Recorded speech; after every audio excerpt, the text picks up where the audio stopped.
Bienvenidos a Justicia Impositiva, un programa de Tax Justice Network, la red de justicia fiscal. Transmitido directamente desde Londres, uno de los paraísos fiscales del mundo. Les hablan Marcelo Justo y Marta Núñez. En este programa, ¿qué pasa con la economía mundial? Entre la guerra comercial de Estados Unidos y China y el poder hegemónico del sector financiero, ¿se viene una recesión global? El mundo de las cooperativas y las alternativas a una economía dominada por las multinacionales. ¿Qué piensan los latinoamericanos y las latinoamericanas de los impuestos? Y Colombia favorece a las grandes empresas con beneficios impositivos que no estimulan la inversión ni sirven en realidad para nada. Esto es Justicia Impositiva, un programa de Tax Justice Network, la red de justicia fiscal. Uno podría decir que los vientos de la recesión mundial soplan cada vez más fuerte. Desaceleración en Estados Unidos, en China, en la Unión Europea, es decir, en más del 65% de la economía global. Desaceleración y bolsones de recesión en el mundo en desarrollo, sea América Latina, África o Asia. ¿Qué está pasando, Marta? Bueno, la guerra comercial entre Estados Unidos y China agrava las cosas. La zigzagueante y excéntrica política de Donald Trump vuelve todo más impredecible y la hegemonía del sector financiero paraliza el sector productivo y dispara la desigualdad en todo el mundo. En el 2017 el aumento del salario real a nivel mundial fue el más bajo desde el estallido financiero del 2008. El exsecretario del Tesoro de Estados Unidos, Larry Summers, llama a esta situación estancamiento secular, una especie de enfermedad de la economía de mercado en la que no hay crecimiento. El exministro de Ecuador e investigador económico de la Universidad Nacional Autónoma de México, Andrés Arauz, considera que la clave es el fenómeno de financiarización de la economía global en las últimas décadas. La financiarización implica la hipertrofia del sector financiero por sobre el sector productivo. Ya la cantidad de dinero que se mueve en transacciones de capitales, en apuestas de casino, llamadas también derivados financieros, ya no tiene ninguna correlación con el tamaño de la economía que ocurre en el día a día, en la producción, en el comercio. De hecho, ahora, por ejemplo, podemos ser testigos de un fenómeno que lleva ya más de una década, que se denomina el Hyper Frequency Trading, que es básicamente computadoras, algoritmos que hacen transacciones en milisegundos, comprando y vendiendo acciones, derivados financieros, títulos, valores, y eso evidentemente no tiene ningún correlativo con la realidad económica. Pero además, para los países de América Latina, esta financiarización se combina con la apertura de la cuenta de capitales, es decir, el dejar sus sistemas financieros abiertos para que puedan venir estos fondos de inversión, estos fondos de cobertura, fondos especulativos a nuestros países y también apostar con nuestras monedas, con la solvencia y la liquidez de nuestros sistemas bancarios, con consecuencias directas para la población. Este fenómeno se vio en las devaluaciones que hubo en la región. El disparador fue la guerra comercial entre China y Estados Unidos, pero el fenómeno de fondo es esta ruleta financiera que genera una inestabilidad crónica en el sistema global. ¿Qué margen de maniobra tiene América Latina? Según el último informe del Organismo de las Naciones Unidas para América Latina, la CEPAL, la economía regional se está desacelerando bajo el impacto de esta situación global. Giovanni Stumpo, director de la Unidad de Inversión y Estrategias Corporativas de la CEPAL, indicó a Justicia Impositiva que América Latina tiene que cambiar su modelo de inserción en la economía global. Salgamos un segundito del escenario más complejo de 2008, de 2019, China, Estados Unidos, digamos, pero pensemos ya a partir de 2012. América Latina ha tenido casi una década de crecimiento muy favorable, empujado por los precios de la materia prima. Entonces, eso ya no está, ese superciclo de precios ya pasó. Hace tiempo que la CEPAL en realidad plantea a los países la necesidad de políticas industriales que apunten al desarrollo de nuevos sectores. Eso hay que verlo obviamente país por país, porque cada país tiene especificidades distintas, pero hay un tema de fondo que hay que intentar salir de un crecimiento atado solo a los precios de la soya, de los metales y de la carne. Ese es un tema ya más estructural. Hay que estar preparado cada vez más para un mundo donde los productos que se consumen y que se piden son otros, no son la carne, la soya y los metales. Giovanni Stumpo, director de la Unidad de Inversión y Estrategias Corporativas del Organismo de las Naciones Unidas.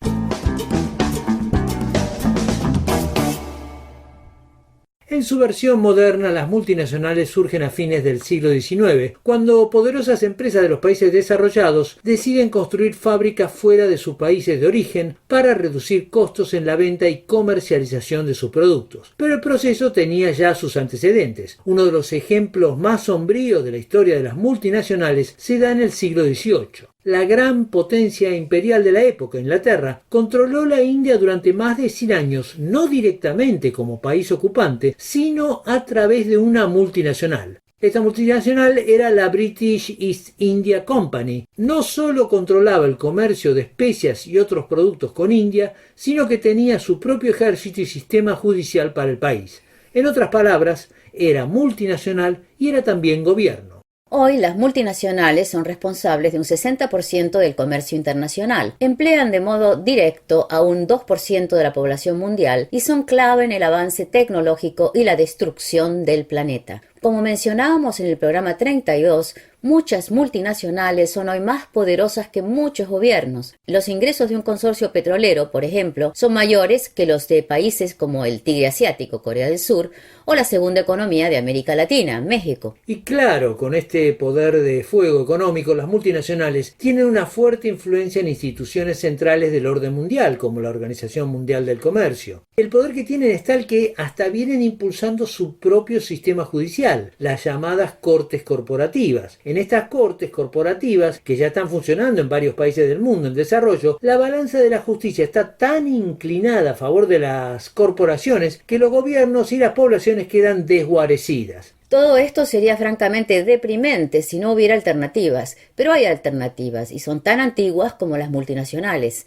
Pensemos en el cooperativismo. En general, la percepción es que el cooperativismo es un fenómeno marginal de la economía, constituido por compañías pequeñas de muy pocos empleados que se juntan para producir algo en condiciones de igualdad. Sin embargo, una de las empresas más importantes de España es Mondragón, conformada por 98 cooperativas, miles de filiales, con más de 80.000 trabajadores y más de 11.000 millones de euros de facturación anual. En su página web, la Alianza Cooperativa Internacional, con sede en Bruselas, dice que a nivel mundial hay unas 3 millones de cooperativas y más de 1.000 millones de personas que participan en este movimiento cooperativo. Es decir, son cifras que realmente impresionan y que evidentemente gravitan en el desarrollo de la economía. Pero, ¿qué es exactamente el cooperativismo? ¿En qué se diferencia el cooperativismo de otras unidades productivas? Se lo pregunté a un miembro de la Asociación Internacional, Edgardo Adrián Form, vicepresidente de la Confederación Cooperativa de la República Argentina, Cooperar. Una cooperativa es una asociación autónoma de personas unidas voluntariamente para encarar sus necesidades comunes y aspiraciones económicas, sociales y culturales mediante una empresa de propiedad conjunta administrada democráticamente. Por supuesto, hay cooperativas muy diversas que abarcan distintas ramas de la actividad económica. Por ejemplo, crédito, seguros, vivienda, educación, cooperativas agrarias de acopio y comercialización, cooperativas que atienden necesidades especiales, las llamadas cooperativas sociales. Hay cooperativas muy grandes, por ejemplo, en la Argentina hay una cooperativa de consumo, tiene 1.650.000 asociados. Y hay cooperativas muy pequeñas, integradas por 6 trabajadores. En este modelo, ¿cómo se reparten las ganancias? ¿Qué lugar ocupan en el desenvolvimiento de una empresa y cómo se reparten entre sus miembros? Las cooperativas son asociaciones de personas, no son sociedades de capital. Por eso se dice que en una cooperativa un asociado tiene un voto independientemente del aporte de capital, que en el caso de las cooperativas se llaman cuotas sociales, que en el momento de las asambleas anuales para considerar el balance, la gestión elección, a la hora de votar, todos tienen un voto. De ahí el carácter absolutamente democrático. Ahora bien, las cooperativas no tienen ganancias sino excedentes, que es un concepto distinto. La ganancia es la renta del capital. El excedente es la diferencia entre el costo y el precio de los servicios que brindan. A la hora de cerrar el balance, normalmente las legislaciones establecen cómo se deben distribuir esos excedentes. Por ejemplo, en la Argentina hay una ley que establece que un porcentaje debe ir para educación cooperativa, otro porcentaje para estímulo al personal, otro para la reserva legal. Un porcentaje se distribuye entre los asociados en proporción estricta al uso que hicieron de los servicios. O sea que no se apropian de los excedentes los dueños, como en el caso de una empresa multinacional o capitalista o lucrativa, sino que se devuelven a los asociados, que son los dueños, o sea que la propiedad está atomizada en un conjunto muy numeroso a veces según la dimensión de la cooperativa. Y otro dato muy importante, los excedentes se reinvierten en la localidad donde actúa la cooperativa. De ninguna manera los excedentes se remiten al exterior, como hacen las multinacionales que obtienen ganancias gigantescas en determinados países y esas ganancias van después a la sede central donde tiene la conducción empresarial la empresa multinacional. Usted me dice que efectivamente que los excedentes se reinvierten en el lugar, en la localidad donde opera la cooperativa, a diferencia de lo que hacen las multinacionales, que además utilizan todo el tejido multinacional para evadir impuestos en los países donde operan. ¿Hay alguna prohibición específica para las cooperativas para operar con jurisdicciones consideradas paraísos fiscales? Por supuesto, eso está rigurosamente prohibido. Anualmente tienen que realizar una asamblea anual para someter a la consideración de los asociados todo lo que han hecho en materia económica, financiera e institucional. Tienen una sindicatura que fiscaliza precisamente la operatoria de las cooperativas. Sus excedentes, el movimiento de sus recursos financieros tiene que estar sometido a una rigurosa vigilancia para evitar lo que se llama el lavado de dinero o maniobras espurias de financiamiento de actividades ilícitas. Así que eso está estrictamente regulado y estrictamente prohibido la transferencia de recursos de los asociados de la comunidad a ningún paraíso fiscal. ¿Cuál es el impacto del cooperativismo en América Latina en su conjunto? En la región del continente americano existe desde el año 1992 una regional de la Alianza Cooperativa que tiene sede en San José de Costa Rica y abarca las cooperativas desde Canadá hasta la República Argentina, los países limítrofes. Hay un gran desarrollo del cooperativismo de ahorro y crédito, por ejemplo. En Estados Unidos hay un desarrollo muy importante de cooperativas que proveen electricidad, servicios de electricidad, inclusive con avances tecnológicos para la generación de electricidad a través de, por ejemplo, el aprovechamiento de la energía solar, de la energía eólica. Un rasgo distintivo en el caso de la Argentina es que hay cooperativas que abarcan prácticamente todas las ramas de la actividad económica. En países de Centroamérica y el Caribe prevalecen las cooperativas de ahorro y crédito, también hay de vivienda y de seguros, de modo tal que el cooperativismo en todo el continente americano juega un gran papel en la generación de trabajo decente, en la defensa de los intereses de sectores medios, sectores en algunos casos postergados, pero hay que destacar que a nivel mundial las 300 cooperativas más importantes, sobre todo de Europa, América del Norte, alguna también de América del Sur, en suma tienen una actividad económica, un patrimonio, un desarrollo de prestación de servicios que equivale en términos monetarios a lo que sería la sexta o séptima economía a nivel mundial. Las empresas cooperativas realmente juegan un papel muy importante en el desarrollo local y en la demostración de que no solo es necesario, sino es posible desarrollar la actividad económica con un sentido humanista, solidario y con interés y respeto por el medio ambiente. Edgardo Adrián Form, vicepresidente de la Confederación Cooperativa de la República Argentina, Cooperar. Los impuestos son una de las herramientas más importantes que tienen los estados y sociedades modernas para corregir la creciente desigualdad planetaria.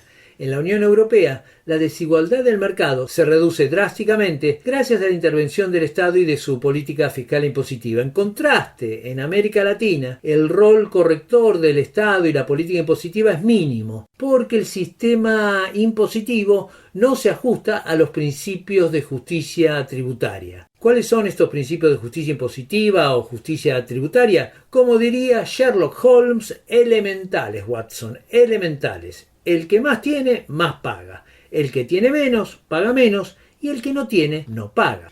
En América Latina, este principio básico de justicia impositiva está patas para arriba. En general, el que tiene más, paga menos, porque tiene exenciones impositivas, paraísos fiscales y poder político. El que tiene menos, paga más, para compensar esta caída de la recaudación fiscal por las exenciones que tienen las grandes corporaciones y los multimillonarios. Y la injusticia impositiva en América Latina es más grave y absurda porque el que no tiene nada paga proporcionalmente más porque tiene que pagar el IVA, el impuesto al consumo. Es decir, un millonario y un mendigo pagan en el precio de una botella de leche la misma cantidad de IVA o impuesto al consumo. ¿Y por qué usan los gobiernos el IVA, este impuesto al consumo? Primero, porque es un impuesto fácil de recaudar. Segundo, porque es un impuesto casi invisible.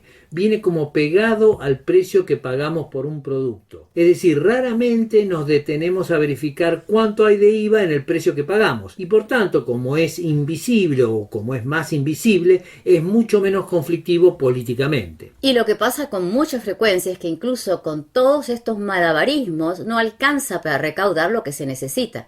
¿Qué suelen hacer los gobiernos? Reducen el gasto social, empeoran la calidad de los servicios públicos o contraen deuda pública. Y la verdad que muchas veces hacen las tres cosas al mismo tiempo, con lo cual generan agujeros por todas partes. Como se ve, el tema impositivo es fundamental en nuestra vida cotidiana y sin embargo, lo raro es que no forma parte de la agenda política o del debate público. En los países anglosajones, en cambio, se les presta mucha más atención. En el Reino Unido, el presupuesto se debate en los medios de comunicación en las semanas previas a su presentación en el Parlamento y es tapa de los diarios al día siguiente con suplementos especiales de 6 páginas para explicar el impacto que van a tener las medidas para distintos segmentos de la población. En América Latina no existe esa cultura impositiva. ¿Por qué? Digamos que es un tema complejo, con aristas políticas, históricas, filosóficas, mediáticas. Hoy en Justicia Impositiva queremos examinar este problema a partir de cómo es la percepción pública de los impuestos con especialistas de distintos países. Primero, demos un panorama general de la región con el investigador Alejandro Grimson, autor de ¿Qué es el peronismo? Y colaborador del libro La desigualdad y los impuestos, con un artículo que nos coloca en el centro de este tema, las percepciones sociales de los impuestos. En América Latina, por un lado, es el continente más desigual del planeta. Esto quiere decir básicamente que si bien hay regiones del mundo que son más pobres que América Latina, no son más desiguales, ¿no? Porque en América Latina también viven algunas de las personas más ricas del mundo. Y hay una pequeña élite, tiene un nivel de concentración de riqueza muy, muy alto, que en algunos países centrales sería inviable justamente porque las tasas impositivas no permitirían esos grados de acumulación, ¿no? Ahora, en la percepción social, todo impuesto es visto como algo en términos generales negativo. O sea, ¿qué quiero decir con esto? Quiere decir, nunca vas a encontrar una movilización social de gente pidiendo que los ricos paguen impuestos. Eso no sucede. Y sin embargo, si los ricos no pagaran impuestos, no puede haber educación pública o salud pública o inversión pública en ciencia y tecnología o construcción de infraestructura, etcétera, ¿no? Entonces, lo que vas a tener vos siempre son reclamos cívicos y sociales por el gasto. O sea, por mejor educación, porque cerraron una escuela y hay que abrirla, porque no construyeron una carretera. Pero no vas a tener reclamos sociales por los ingresos fiscales. No sorprende en este sentido que el tema impositivo no figure mucho en las campañas electorales para las elecciones de octubre en Bolivia, Argentina y Uruguay. Los impuestos no son un tema popular. Un caso paradigmático de esto fue el del candidato a la presidencia de Colombia en la segunda ronda de las elecciones de 2010, Antanas Mockus, del Partido Verde. Antanas Mockus dijo que quería subir los impuestos porque Colombia, por su nivel de desarrollo, tenía que pagar más si quería seguir creciendo y acercándose a los países centrales. El consenso de los analistas colombianos es que esta fue una de las razones por las que Antanas Mockus perdió en la segunda vuelta contra el candidato conservador Juan Manuel Santos. Nunca nadie más mencionó en las campañas políticas de Colombia el tema impositivo. La especialista colombiana de la Fundación Ebert en Bogotá, María Fernanda Valdés, autora de Reducir la desigualdad en América Latina, el papel de la política tributaria, explicó a Justicia Impositiva la situación en su país.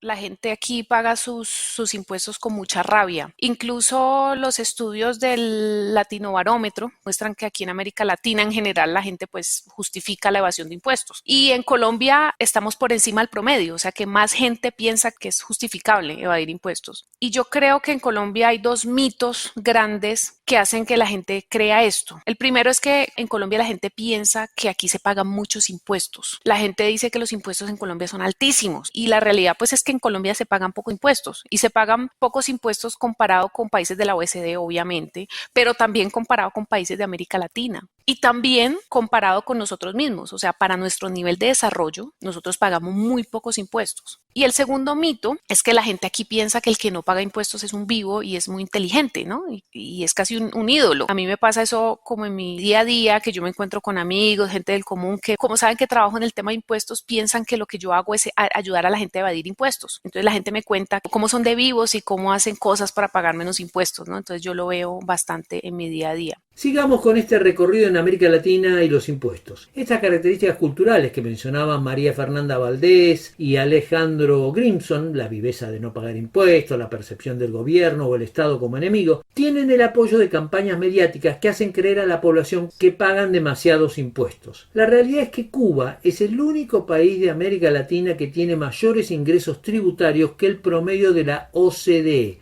el club que nuclea a los países más desarrollados. En la gráfica de estadísticas tributarias de la OCDE que tenemos aquí delante nuestro, vemos que Brasil, Uruguay y Argentina se acercan al promedio de la OCDE en cuanto a carga impositiva. Pero ojo, se acercan, nada más. Es decir, están por debajo del nivel promedio. La subregión de América Latina con menor recaudación tributaria es Centroamérica. En Centroamérica se nota mucho el impacto de la historia reciente. Las guerras civiles en países como Guatemala, El Salvador y Nicaragua consolidaron esta percepción del Estado y del gobierno como enemigo. Pero hay otro fenómeno que afecta mucho la percepción sobre los impuestos que hay en Centroamérica: la corrupción. Y acá no hay grandes diferencias entre Guatemala, El Salvador y Nicaragua por un lado, y Honduras, Costa Rica y Panamá. Los escándalos políticos por corrupción han generado una justificación, quizás una coartada perfecta, para una cultura colectiva de evasión impositiva.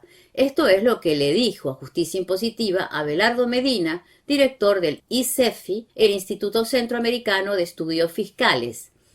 La gran percepción de la región gira en torno al hecho de que si se reduce y mejor si se elimina la corrupción, no tanto la evasión, si se elimina la corrupción, van a ser suficientes los recursos para que el Estado haga sus tareas. Y por eso prácticamente todos los partidos, y es cuando están en campaña, no tocan para nada los temas relativos a la recaudación o a las tasas tributarias en general. Y por supuesto sí hay un sentimiento muy generalizado de que el sistema tributario es injusto, pero es injusto por dos razones. Una de ellas, por el hecho de que hay personas que legalmente no tienen la obligación de pagar impuestos porque gozan de privilegios tributarios, sobre todo incentivos tributarios a la inversión. Pero también hay una percepción muy general de que las administraciones tributarias no hacen un trabajo apropiado en el sentido de hacer que las personas que más ganan son las que tienen que pagar.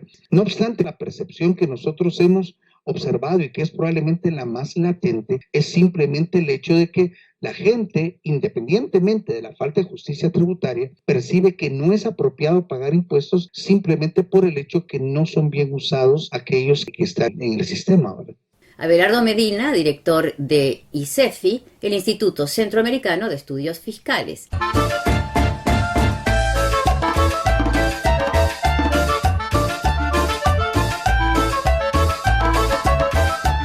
Colombia Colombia tiene una curiosa tradición a nivel impositivo. Todos los gobiernos parecen empezar su mandato con una reforma tributaria. El gobierno de Iván Duque, que asumió en agosto de 2018, no ha sido una excepción. Comenzó con una reforma tributaria que entró en vigencia en enero de este año y que no ha hecho nada por solucionar el déficit fiscal o aumentar la recaudación para mejorar el gasto social que el país necesita desesperadamente. Colombia es uno de los países que menos recauda en América Latina, a pesar de ser uno de los países más importantes a nivel económico de la región. Si uno lo compara con otros países, recauda bastante menos que el promedio regional y tiene serios problemas a nivel de atención sanitaria, educación y seguridad. Una reforma impositiva debería apuntar a aumentar la recaudación fiscal siguiendo los principios de la justicia tributaria, es decir, como venimos diciendo, que los que más tienen paguen más, los que tienen menos paguen menos y los que no tienen no paguen. La reforma del gobierno de Duque no hizo nada de eso, o mejor dicho, hizo todo lo contrario. Pero no pensemos que fue una excepción, es decir, hizo lo que hacen siempre los gobiernos colombianos con sus reformas del sistema impositivo, otorgar exenciones financieras a las grandes empresas.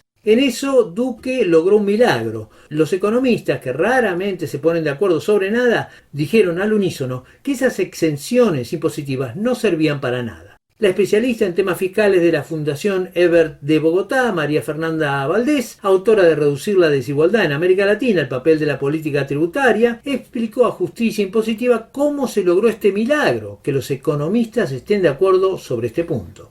Lo primero es porque reducen el recaudo, que en países como Colombia, pues esto implica que son estados más pequeños que no tienen suficientes recursos para financiar educación, salud, carreteras o lo básico, ¿no? La segunda razón es que va contra los principios de justicia tributaria. Este tipo de beneficios casi siempre favorecen a algunas empresas, casi siempre las más grandes, ¿no? Y también benefician a personas, casi siempre las más ricas, ¿no? Y se entregan de una forma tan oscura que favorece normalmente la corrupción. Pero quizás de todo esto lo que más molesta a los economistas de cualquier visión, desde los más heterodoxos hasta los más ortodoxos, es que no sirven, son muy ineficaces. Entonces a los economistas que revisan eso no les gusta. Y esto no funciona sobre todo en el caso de los incentivos a los sectores extractivos, que es mucho de lo que pasa aquí en Colombia, pues que es una economía basada en la exportación de recursos naturales. Es que pues las empresas van a venir aquí sí o sí, no hay necesidad de darles beneficios tributarios para que inviertan aquí, porque aquí es donde está el petróleo, aquí es donde está el gas, aquí es donde están los minerales, ¿no? La teoría de los incentivos a las empresas se basa en la premisa de que las ventajas fiscales promueven la inversión y que con más inversión habrá más empleo y más crecimiento económico. Un círculo virtuoso que además un país tiene que aprovechar en detrimento de otros, porque si no se da esa ventaja impositiva, la inversión irá a parar a otros países. Y la realidad es que todos los estudios y hasta las declaraciones de encumbrados empresarios señalan que a la hora de decidir una inversión, los impuestos no son tan importantes. Lo que realmente importa a las grandes empresas son otros factores como infraestructura o calidad y productividad de la mano de obra. Pero además, Marcelo, hay un segundo argumento aquí porque no hay ninguna garantía de que esas exenciones impositivas se conviertan en más inversión. Diría incluso que esta premisa va en contra del manual básico del capitalismo. A nivel filosófico y antropológico, el capitalismo puro se basa en dos premisas. La primera es que el ser humano se maneja en base a un absoluto individualismo, en el que lo único que importa es el propio interés. La segunda premisa es que el eje de este interés individual es la ganancia. Si esto es así, cabe preguntarse por qué se supone que esas exoneraciones impositivas van a traducirse en más inversión y empleo y no en mayores dividendos para los accionistas o dueños de las compañías y más fondos fugados a paraísos fiscales, que es lo que realmente está pasando. Es interesante también que organizaciones que suelen reflejar el punto de vista de los poderes fácticos, como el Fondo Monetario Internacional y la OCDE, han pedido que se revisen minuciosamente estos incentivos, tanto en Colombia como en otros países. Pero además, como otras economías latinoamericanas, Colombia ha sufrido devaluaciones este año. Se sabe que las devaluaciones impactan fuerte en las economías. En términos económicos, la reforma fiscal del gobierno de Duque complica más las posibilidades del país de lidiar con estos fenómenos. El gobierno dijo que era necesario hacer esta reforma de esta manera porque la carga impositiva de las empresas es muy alta. Un tema que, dicho sea de paso, no es privativo de Colombia, sino que se repite en muchos países de América Latina. Eso de decir que los empresarios pagan muchos impuestos. ¿Es esto cierto? Esto es lo que le dijo a Justicia Impositiva María Fernanda Valdés. Lo que pasa es que aquí en Colombia el impuesto a las empresas es más alto que el promedio de América Latina y más alto que el promedio de la OECD, pero hay mucha desigualdad en esto. Entonces hay empresas que pagan mucho y hay empresas que pagan muy poco, y eso es lo que no se dice normalmente. Como hay tantas exenciones tributarias y hay tantos beneficios y hay tantos huecos tributarios, entonces muchos estudios muestran que son las empresas más pequeñas y de ciertos sectores, por ejemplo, la microempresa, las que más pagan impuestos. Pero claro, las empresas grandes, las mineras, las petroleras, ellos son los que no pagan tantos impuestos. La especialista en temas fiscales de la Fundación Ebert de Bogotá, María Fernanda Valdés, autora de Reducir la desigualdad en América Latina, el papel de la política tributaria. Llegamos así al final de esta edición de Justicia Impositiva. No olviden que pueden seguirnos en Twitter, @J_impositiva. O suscribirse y recibirán nuestro programa mensualmente. Escribir a justiciaimpositiva15@gmail.com. Desde los estudios de Tax Justice Network, la red de justicia fiscal, los saludan Marcelo Justo y Marta Núñez. Hasta la próxima.